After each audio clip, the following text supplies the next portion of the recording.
ऐसी वाणी बोलिए मन का आपा खोए, औरन को शीतल करे और आपहु शीतल होए।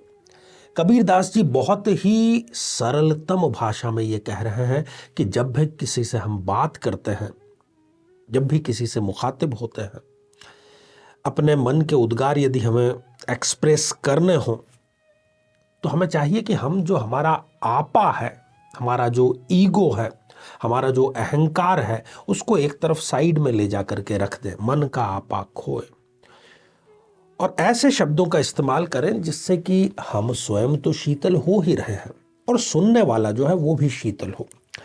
साथियों, दाम्पत्य जीवन में पति और पत्नी के बीच में नित्य रोजाना इस प्रकार की वाणी का इस्तेमाल हो जाता है। पता नहीं कब कोई गोचर बहुत विपरीत चल रहा हो और वो छोटी सी जो चिंगारी है, वो जो एक शब्द है या एक सेंटेंस है, वो कब एक बड़ा विवाद का रूप धारण कर ले, कहा नहीं जा सकता।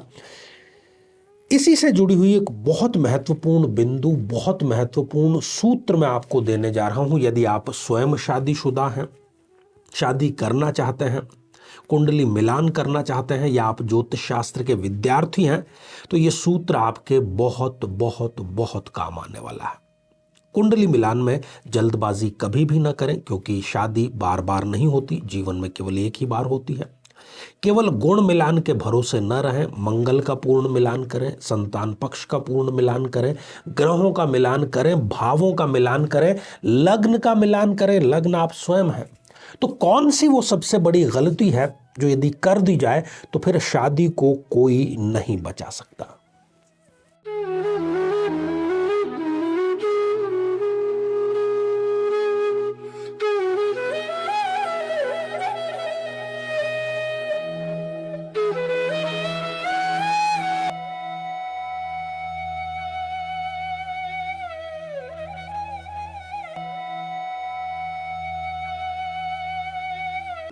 तो मेरे बहुत ही प्रिय और बेहद सम्मानित साथियों, हृदय की असीम गहराइयों से अभिनंदन, बहुत बहुत हार्दिक स्वागत। आइए साथियों, एक जन्म पत्रिका के माध्यम से इसको बहुत गहराई परंतु बहुत ही सरलता से इसको समझने का प्रयास करते हैं। साथियों, स्क्रीन पर आप एक जन्म पत्रिका देख पा रहे हैं। ये जन्म पत्रिका फिलहाल एक खाली जन्म पत्रिका है।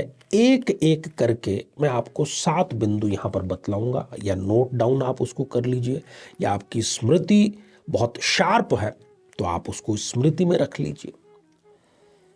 और ये गलती पुनः मैं बार बार कह रहा हूँ कि नहीं दोहरानी है यदि शादी आपको बचा करके रखनी है तो।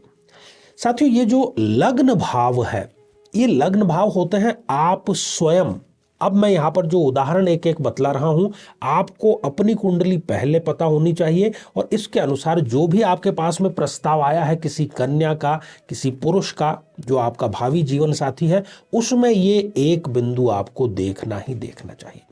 तो बात कर रहे हैं लग्न की। लग्न होते हैं हम स्वयं, आप स्वयं, जातक स्वयं, उसका शरीर, उसकी विचारधारा, उसकी वाणी, उसका रोग, उसकी रोग की प्रतिरोधक क्षमता, उसकी प्रतिष्ठा, कुल मिलाकर के हम स्वयं ही लग्न है। सूत्र यह है कि यदि आपका लग्नेश भावी जीवन साथी की जन्म पत्रिका में नीच राशि का विराजमान है, आपका तो वो लग्नेश है, सामने वाले का नीच जाकर के यदि वो बैठ गया है जन्म पत्रिका में, तो ये शादी कभी भी स्वीकार्य नहीं की जा सकती, इसको हरी झंडी नहीं दी जा सकती। क्या क्या कारण इसमें होते हैं, आइए एक एक करके हम इसको समझने का प्रयास करते हैं। साथियों, यदि आपकी जन्म पत्रिका मेष या वृश्चिक लग्न की है, अर्थात लग्न में ही 1 या 8, इन दोनों में से कोई एक अंक लिखा है, तो आपके हो गए मंगल देव लग्नेश, आपके तो वो परम पूज्य हो गए। अब यदि भावी जीवन साथी की जन्म पत्रिका में वो नीच राशि के हो जाते हैं, अर्थात जन्म पत्रिका में जहां कहीं भी 4 नंबर का अंक लिखा है उसके साथ में यदि जाकर के वो विराजमान हो जाए, ऐसे जातक या जातिका की अपनी ससुराल पक्ष से कभी भी नहीं बनती, ना सास से, ना ससुर से, ना ननद से, पुरुष है तो ना साले से, ना साली से, किसी से भी नहीं बनती। बहुत बड़ा कारण है ये झगड़े का, इवन आगे चल करके तलाक का। जायदाद, घर निर्माण, संपत्ति निर्माण, इसको लेकर के बहुत सारी बातें पति पत्नी के बीच में हो जाती हैं और वो झगड़ा बढ़ करके बहुत उग्र रूप भी आगे चल करके धारण कर सकता है। साथियों, उन दोनों का जो रहन सहन का स्तर है वो आपस में बिल्कुल मैच नहीं कर पाएगा। दोनों के शौक बिल्कुल अलग अलग होंगे, विपरीत होंगे। तो कैसे चलेगी गाड़ी? किसी भी गाड़ी में यदि एक टायर आप ट्रैक्टर का लगा दें और दूसरा साइकिल का लगा दें तो वो गाड़ी चल नहीं सकती। अर्थात कहने का यही है कि वो एक दूसरे के बिल्कुल भी अनुकूल नहीं होते हैं, चाहते हुए भी नहीं हो पाते और दाम्पत्य जीवन विच्छेद को प्राप्त हो जाता है। आगे बढ़ते हैं, दूसरे बिंदु की बात करते हैं। साथियों, यदि आपकी जन्म पत्रिका में 2 या 7 इनमें से कोई एक अंक लग्न में लिखा है, अर्थात आपकी जन्म पत्रिका या तो वृषभ लग्न या तुला लग्न की हो गई, तो शुक्रदेव आपके लग्नेश हैं, बहुत है अच्छे आपके लिए। और वही शुक्रदेव यदि जाकर के भावी जीवन साथी की जन्म पत्रिका में नीच राशि के हो जाएं, अर्थात 6 नंबर के अंक के साथ में विराजमान हो, कभी भी भूल करके विवाह मत करना। पति और पत्नी एक दूसरे के शत्रु बन जाएंगे, एक दूसरे के खून के प्यासे बन जाएंगे। बहुत छोटे छोटे मुद्दों पर, बड़े मुद्दों पर, सभी मुद्दों पर सिवाय झगड़े के और कुछ नहीं होगा। आए दिन देखते हैं हम, नशे से संबंधित किसी झगड़े का बहुत बड़ा पटाक्षेप हो सकता है।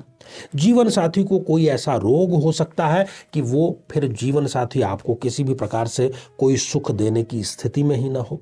बहुत छोटी छोटी बातों पर वो झूठ का इस्तेमाल करता हो और इससे आगे बढ़ करके आप पर भी वो झूठे इल्जाम लगा सकता है। इसलिए ऐसे रिश्ते को दूर से ही आपको नमस्कार कर देना चाहिए। आगे बढ़ते हैं, तीसरी स्थिति की बात करते हैं। साथियों, यदि आपकी जन्म पत्रिका मिथुन या कन्या लग्न की है, अर्थात 3 या 6 इनमें से कोई एक अंक लग्न में यदि आपके लिखा हुआ है तो लग्नेश आपके तो हो गए बुध देव। और यदि भावी जीवन साथी की जन्म पत्रिका में बुध नीच राशि के हो जाते हैं, अर्थात जहां पर कि 12 नंबर का अंक लिखा हो उनकी जन्म पत्रिका में, वहां यदि विराजमान हो तो वाणी से संबंधित, क्योंकि बुध जो है वो वाणी का अधिपति है, कर्कश वाणी वाला जीवन साथी हो सकता है। धन संबंधी 1-1 रुपए 2-2 रुपए से संबंधित कोई भी झगड़ा जो है वो विकराल रूप धारण कर सकता है।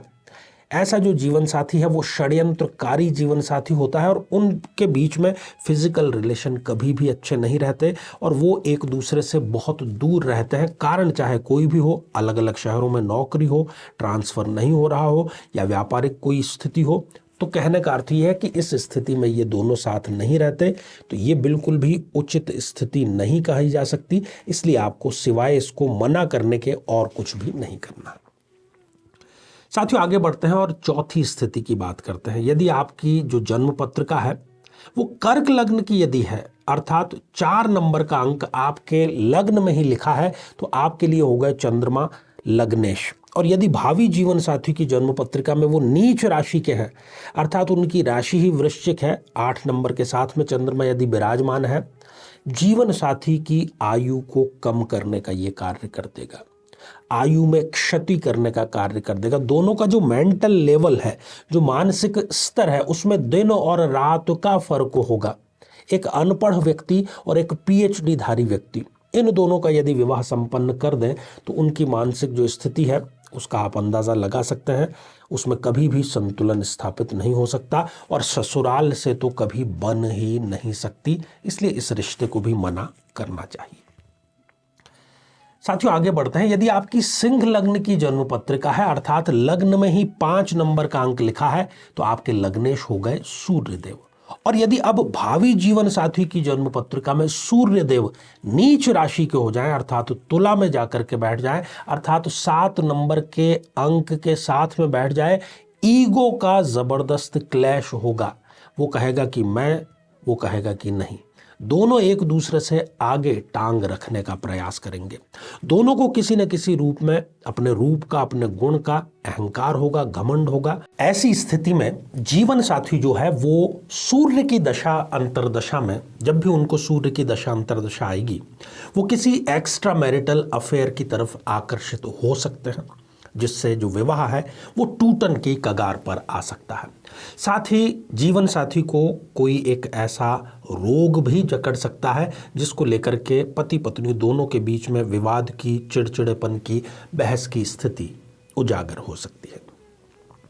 साथियों, अगली स्थिति है यदि आपका जो लग्न है वो धनु या फिर मीन लग्न है, अर्थात लग्न में ही 9 या 12 है, इन दोनों में से कोई एक अंक लिखा है और जो जीवन साथी का जन्म पत्रिका है उसमें गुरुदेव जाकर के नीच राशि के हो जाएं, अर्थात जहाँ कहीं भी उनकी जन्म पत्रिका में 10 नंबर का अंक लिखा है वहाँ यदि वो जाकर के बैठ जाता है, ऐसी स्थिति में भी ससुराल पक्ष के साथ में जो पटरी है वो उनकी कभी भी नहीं बैठती है। ससुराल पक्ष के साथ ही जो स्वयं के उनके गुण हैं वो बिल्कुल विपरीत स्थिति में होते हैं। मोटापा उनको आकर के घेर सकता है और अपना ही जीवन साथी उनको कुरूप नज़र आ सकता है, जिससे कि जितनी अटेंशन उनको देनी चाहिए, जितनी उन दोनों के बीच में बॉन्डिंग होनी चाहिए, वो कहीं ना कहीं मिसिंग ज़रूर हो जाती है। साथियों, यदि आपकी जन्म पत्रिका मकर या फिर कुंभ लग्न की है, अर्थात लग्न में ही 10 या 11 है, इन दोनों में से कोई एक अंक लिखा है, तो आपके लग्नेश हो गए शनिदेव। और जीवन साथी की जन्म पत्रिका में यदि शनिदेव नीच राशि के हो जाए, अर्थात तो 1 नंबर के साथ में यदि वो विराजमान हो, तो ऐसा जो जीवन साथी है वो सदैव ही पुरानी बातों पर झगड़ा करता रहता है, गड़े मुर्दे जिसको हम कहते हैं वो उखाड़ता रहता है। परिवार और छोटी बड़ी जो पड़ोस, रिश्तेदारी, इस प्रकार की ऐसी बातें जो कई बार आपको लगेगा कि इस मुद्दे पर क्या झगड़ा करना चाहिए, ऐसे मुद्दों पर भी झगड़ा होता है। स्वभाव दोनों का बिल्कुल विपरीत होता है। स्वयं झूठ बोलने में भी वो माहिर हो सकता है और आप पर भी झूठा आरोप लगा सकता है। इस स्थिति में ये भी देखा गया है कि शनि अपनी महादशा में उन्हें किसी नशे की गिरफ्त में भी ला सकता है। तो ये साथियों सारी की सारी स्थितियां हैं कि आपका जो लग्नेश है वो जीवन साथी की जन्म पत्रिका में यदि नीच राशि का हो तो फिर शादी जो है उसको बचाना थोड़ा सा मुश्किल हो जाता है। इसके ठीक विपरीत जो सूत्र है वो यही है कि आपका जो लग्नेश है वो यदि उच्च का विराजमान है जीवन साथी के, तब फिर जो जीवन की गाड़ी है, दाम्पत्य जीवन की गाड़ी है, वो मिठास पूर्वक, आनंद पूर्वक आगे दौड़ती रहती है। अब यहाँ पर उपाय की कोई भी बड़ी गुंजाइश नहीं होती है, इसलिए सबसे बड़ी सावधानी यही है कि पूर्ण रूप से कुंडली मिलान करके ही आप विवाह संपन्न करें। जीवन में किसी समस्या का सामना कर रहे हैं, जैसे कि शादी में देरी होना, पति पत्नी में मनमुटाव या तलाक तक की नौबत आ जाना, संतान का प्राप्त न हो पाना, नौकरी या धन प्राप्ति में बाधा आना, जीवन के प्रत्येक क्षेत्र में किसी न किसी प्रकार की बाधा आना, तो आज ही अपनी जन्म पत्रिका का संपूर्ण विश्लेषण करवाएं और पाएं समस्या से सदैव के लिए मुक्ति। तो आइए साथियों, अब हम बढ़ते हैं आज के हमारे कमेंट के चरण की तरफ। और पहला ही जो कमेंट है ये अंशी सिंह जी ने लिख भेजा है। आचार्य चंद्रकांत जी, लड़का पूर्ण मंगली है और शादी करनी है, लड़की नॉन मंगलिक है, कुछ उपाय कृपया बताएं। देखिए, सबसे पहले तो आप किसी विद्वान से सलाह ये लीजिए कि यदि मंगल दोष का निरस्तीकरण हो रहा है, कैंसिलेशन हो रहा है, तो आगे बढ़ा जा सकता है। और ऐसी स्थिति में सबसे अगर कैंसिलेशन नहीं हो रहा है तो विवाह ना करना ही उचित रहेगा, या फिर आप किसी कर्मकांडी पंडित से घट विवाह भी संपन्न करा सकते हैं, क्योंकि ये मैंने भी देखा है प्रैक्टिस के दौरान कि कई बार मंगली होते हुए भी यदि लव मैरिज की स्थिति है, यदि परिवारों में बहुत अच्छी ट्यूनिंग है, तो वो कुंडली को कई बार दरकिनार कर देते हैं, क्योंकि वो केवल वर्तमान देख पा रहे हैं, वो भविष्य नहीं देख पा रहे हैं। हम यहाँ पर आपको मंगल दोष की जो प्ले लिस्ट है वो प्रदान करते हैं, उसमें हमने कई प्रकार के उपाय और भी बता रखे हैं, तो आप ज़रूर उसका लाभ लीजिए। साथियों, अगला जो कमेंट है ये शकुन शरण जी ने लिखा है। आचार्य जी प्रणाम। Time to time we got very nice tips from your good self in advance. Thanks a lot sir. Keep your precious umbrella on me, accept my heartiest and humble regards. बहुत ही सुंदर कमेंट, इसके लिए आप साधुवाद के पात्र हैं और हमारा यही कार्य रहता है कि हर एक चीज़ आपको थोड़ा एडवांस में बताएं ताकि आप समय रहते उसको संपन्न कर सकें।